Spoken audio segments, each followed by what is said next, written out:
Okay. Ready for Bring It On? Let's go for it. All right. Jerry says, Pat, do you think the recent Korean missile tests are a part of the end times and a possible threat to the U.S.? Well, there's no question it's a threat to the U.S. I really believe. I was in Korea. I was in the Korean War. I was with the 1st Marine Division. We were in North Korea, a place called Heartbreak Ridge and the Punch Bowl. It was cold up there. But we stopped that engagement. We could have put an end to it, but we didn't because we didn't want to get the Chinese upset.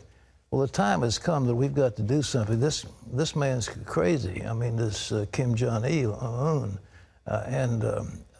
This thing has gotten out of hand.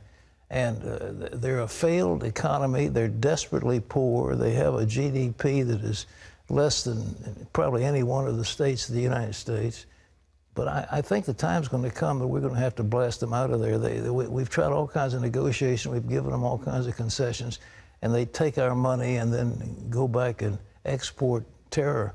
But you ask, is this part of the end times? I don't know. I mean, you know, it's evidence that we're hurtling toward some kind of a Holocaust. This would be a nuclear Holocaust.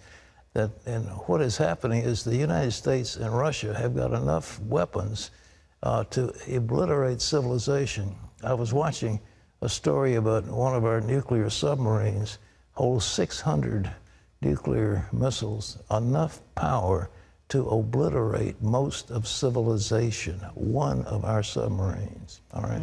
Wow. All right, here's one from Janice. What does it mean in Galatians 4:30 to cast out bondwoman and her son? Well, they're talking about Hagar. I mean, that doesn't mean your mother or your wife. What they're talking about is Hagar and Ishmael. And the idea was the son of the bondwoman wouldn't inherit with the son of promise, who was Isaiah. And so that's what he's talking about. Okay. Yeah, exactly. All right. Well, Julie writes, I believe in God with all my heart and soul. I'm a member of the 700 Club and a couple of other ministries that I enjoy.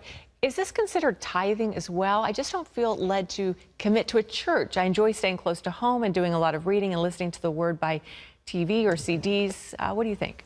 Well, there's a debate as to what is God's storehouse and so forth. I think the worldwide Church of God, including the missionary work, the schools, and all these things, they're all part of God's kingdom. And I think a tithe to ministry that is serving you and serving others is appropriate. I don't think just because you've signed a deal with the local church that they have absolute claim on you. But a lot of preachers disagree because they want to say, well, the church is the storehouse and we should get the money. Well, I think the overall Church of Jesus Christ should receive the tithes and offerings from you. All right, what? I think, wherever you're getting fed. I mean, it kind of makes sense. Kind of common sense, right? Well, that was the idea that Melchizedek came out and he blessed Abraham, and Abraham gave him a tithe. So the Old Testament model was that you give a tithe where you're blessed. That's what you just said. Okay, is that all right? That works for me. All right. It works for me. Yes, all right. All right. Nalaya, I hope I'm saying that right. She says, Pat, I've never spoken in tongues when I was awake, but the other night I found out I was speaking in tongues while I was asleep. What does that mean? Well, it means that you've been filled with the Holy Spirit, and this is an expression of the Holy Spirit. So rejoice. And it means that when you're awake, you can do the same thing. All right. That's exciting. Yeah, the brain gets in the way sometimes. All Okay. right. Scott says, Pat, I have a friend whom is married, yet hangs out with this single lady all the time, leaving some of us thinking that something must be going on between them. He's been coming to Bible study with me for years now and is constantly asking me to pray for his wife's salvation. This leaves me feeling awkward because if I was his wife in this situation, I don't think I would want to be a Christian either, if this is how Christian men can act toward their wives. Well, he probably thinks I'm not committing adultery because I'm not having any physical relations with this woman. But there's obviously a spiritual bond that has developed. And in a sense, he is giving himself to her spiritually.